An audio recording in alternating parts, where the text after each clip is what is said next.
But when you give up your manhood, I've never seen somebody recover from it. That was all the people that went to the puffy parties. That was all the people that did all those things thinking that there was never going to be a consequence for what they were doing. Get punked out and pimped out by some greater desire. You shouldn't have a greater desire than being a man. So I believe that's a big problem with a lot of the actors out there because they get fluid. And next thing you know, once you go fluid, it's gone.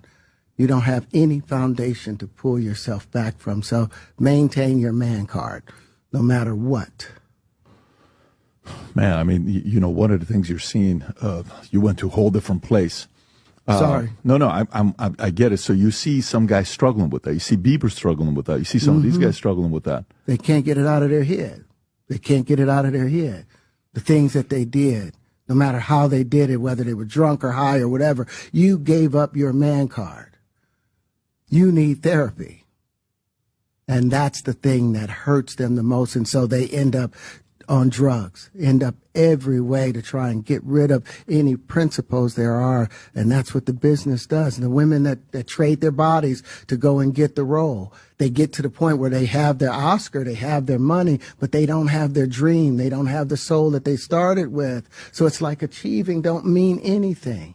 If I get all the Nobel Prizes from doing all of this, but in the process I have to trade out all of my integrity to do it so that they can stay in place, what benefit is that if I lose my integrity? You got to go in as a principal. And what we were brought in here as men.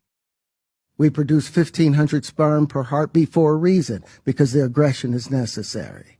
You don't trade that in, no matter what. Did you ever have the opportunity where you got invited and you said no to it? Hell yeah.